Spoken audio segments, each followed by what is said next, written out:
Assalamualaikum warahmatullahi wabarakatuh. Alhamdulillahirrabbilalamin. Kita dipertemukan dalam kesempatan pagi ini untuk membahas topik tentang penggalian hukum vaksinasi MR dari perspektif fikih Islam. Semoga video ini bermanfaat dalam menambah wawasan dan membantu memahami pengambilan hukum vaksinasi MR. Perkenalkan, saya Wardatus Salihah dari Program Studi Pendidikan Agama Islam semester 5 Universitas Sunan Giri, Surabaya. Di sini saya akan menjelaskan dasar-dasar hukum Islam tentang vaksinasi MR berdasarkan Al-Quran, hadis, dan ijma. Definisi vaksinasi MR. Vaksinasi MR adalah imunisasi yang mencegah penyakit campak dan rubella, yang dimana isi kandungannya itu terdapat gelatin babi. Nah, gelatin babi itu sendiri berasal dari kolagen yang diekstrak dari kulit dan tulang babi, yang secara syariat dihukumi haram. Nah, bagaimana ya Islam menanggapi hal tersebut? Simak video penjelasan saya sampai akhir. Adapun penjelasan-penjelasan dari Al-Quran, hadis, dan ijma. Yang pertama yakni penjelasan Al-Quran yang terdapat di Al-Quran surat Al-Baqarah ayat 173. Allah Subhanahu wa ta'ala berfirman, A'udzu billahi minasyaitonir rajim. Bismillahirrahmanirrahim. Innama harrama 'alaikumul maitata waddama wa lahmal khinziri wa ma uhilla bihi li ghairillah. وَمَا أُهِلَّ بِهِ لِغَيْرِ اللَّهِ فَمَنِ اضْطُرَّ غَيْرَ بَاغٍ وَلَا عَادٍ فَلَا إِثْمَ عَلَيْهِ إِنَّ اللَّهَ غَفُورٌ رَحِيمٌ. Yang artinya, sesungguhnya Allah hanya mengharamkan bagimu bangkai, darah, daging babi, dan binatang yang ketika disembelih tidak menyebut nama Allah. Tetapi barang siapa dalam keadaan terpaksa memakannya atau mengkonsumsinya, sedang ia tidak menginginkan dan tidak pula melampaui batas, maka tidak ada dosa baginya. Sungguh Allah Maha Pengampun lagi Maha Penyayang. Adapun di surat Al-Baqarah ayat 195. Bismillahirrahmanirrahim. Wa anfiqu fi sabilillahi wa la tulqu bi aydikum ila tahlukati wa ahsinu innallaha yuhibbul muhsinin. Yang artinya, dan belanjakanlah harta bendamu di jalan Allah, dan janganlah kamu menjatuhkan dirimu sendiri ke dalam kebinasaan, dan berbuat baiklah, karena sesungguhnya Allah menyukai orang-orang yang berbuat baik. Selanjutnya di surat An-Nisa ayat 9. Bismillahirrahmanirrahim. Wal yakhshal ladzina law taraku min khalfihim dzurriyyatan dhi'afan khafu 'alaihim falyattaqullaha wal yaqulu qawlan sadida. Shadaqallahul azim. Artinya, dan hendaklah takut kepada Allah orang-orang yang seandainya meninggalkan di belakang mereka anak-anak yang lemah, yang mereka khawatir terhadap kesejahteraan mereka. Oleh sebab itu, hendaklah mereka bertakwa kepada Allah, dan hendaklah mereka mengucapkan perkataan yang benar. Nah, kesimpulan dari penjelasan 3 ayat yang berbeda surat itu, ayat ini mengajarkan pentingnya menjaga keselamatan dan kesejahteraan manusia secara menyeluruh. Di Al-Quran surat Al-Baqarah ayat 173 membolehkan hal yang haram dalam kondisi gawat darurat demi mempertahankan nyawa. Di Quran surat Al-Baqarah ayat 195 melarang tindakan yang membahayakan diri sendiri, mendorong pencegahan penyakit dan bahaya. Sedangkan di Quran surat An-Nisa ayat 9 mengingatkan kewajiban menjaga keturunan supaya terhindar dari kerusakan. Intinya, Islam ini mengajarkan menjaga hidup, menjaga kesehatan dan kelangsungan dengan penuh tanggung jawab dan sesuai aturan. Yang kedua yakni penjelasan hadis.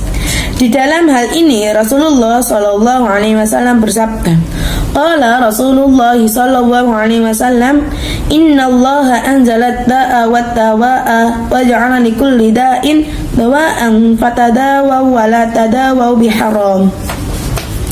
Rasulullah Shallallahu Alaihi Wasallam bersabda, sesungguhnya Allah menurunkan penyakit beserta obatnya, dan Dia telah menetapkan bagi setiap penyakit obatnya, maka janganlah berobat dengan perkara yang haram.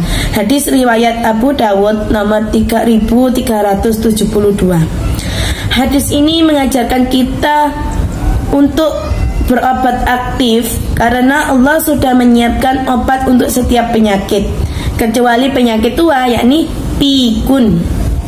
Jadi, carilah ilmu kedokteran dan vaksin bagian dari ikhtiar yang diajarkan Islam buat jaga kesehatan diri dan keluarga. Intinya jangan cuma pasrah, tapi juga berusaha dengan cara yang halal dan benar, karena kesembuhan itu izin Allah. Yang ketiga yakni penjelasan ijma. MUI itu mengeluarkan fatwa nomor 33 tahun 2018 yang isinya kurang lebih seperti ini. Menghalalkan karena darurat, tidak ada pilihan lain selain enzim babi. Ya, harus itu pilihannya, tidak ada pilihan lain. Intinya MUI itu memperbolehkan imunisasi karena tidak ada alternatif yang lain. Yang kedua yakni fatwa yang lain. Misal dari Darul Ifta Al-Masuriyah di Mesir dan Saudi Arabia, yang mengatakan zat itu sudah lebur sendiri dengan prosesnya yang mengalami istihala dan istihlak. Apakah kalian tahu apa sih proses istihala itu? Proses istihala adalah suatu proses yang merubah suatu zat menjadi suci. Saya kasih contoh ya. Ini terjadi di waktu zaman Rasulullah Shallallahu Alaihi Wasallam. Khamr itu adalah suatu minuman yang memabukkan. Khamr itu berasal dari fermentasi kurma atau hasil dari fermentasi anggur. Namanya khamr itu muskir. Muskir itu memabukkan. Nah, suatu hal yang memabukkan itu adalah najis.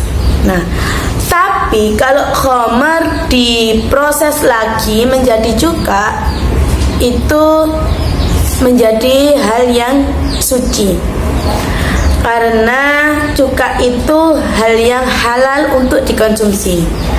Bahkan Rasulullah Shallallahu Alaihi Wasallam bersabda, "Ni'mal udumu awil idamul khallu."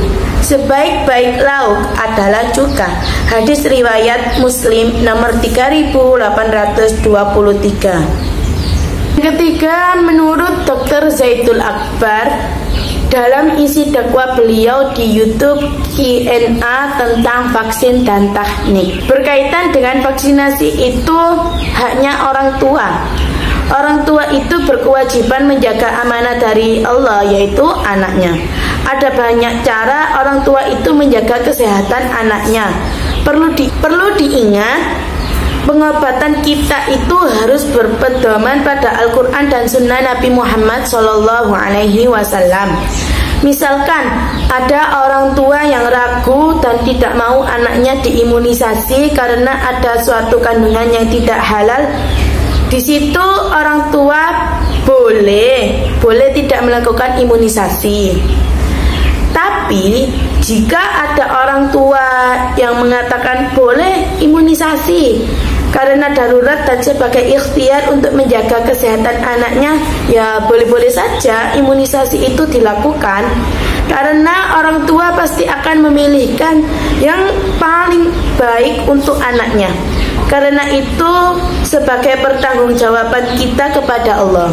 Jadi intinya kecenderungan yang mana jika kita ragu, ya kita tinggalkan hal tersebut. Tapi kalau kita yakin dan teguh pendirian, itu tidak apa-apa melakukan hal dengan berbagai macam dalil dan pemahaman. banyak cara untuk menghindari suatu penyakit dengan pengobatan yang halal.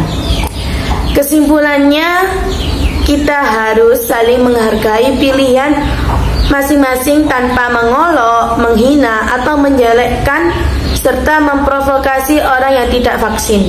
Bisa jadi mereka menjaga kesehatan dengan cara lain, misalnya mengonsumsi kurma, mengonsumsi habatus sauda, dan menjaga pola hidup yang sehat. Ingatlah bahwa yang menentukan sakit atau sehat adalah Allah. Bahkan banyak yang meninggal maupun yang sehat, baik yang vaksin maupun yang tidak vaksin. Intinya, menjaga kesehatan keluarga dan diri sendiri adalah tanggung jawab penting dalam Islam. Dan vaksinasi MR boleh dipertimbangkan jika dalam kondisi darurat tanpa ada alternatif yang lain. Nah, itu sedikit tentang penjelasan pengalian hukum vaksinasi MR dari saya. Mohon maaf apabila ada salah kata yang disengaja ataupun tidak disengaja, itu murni dari kesalahan saya. Ihdinas siratal mustaqim. Wassalamualaikum warahmatullahi wabarakatuh.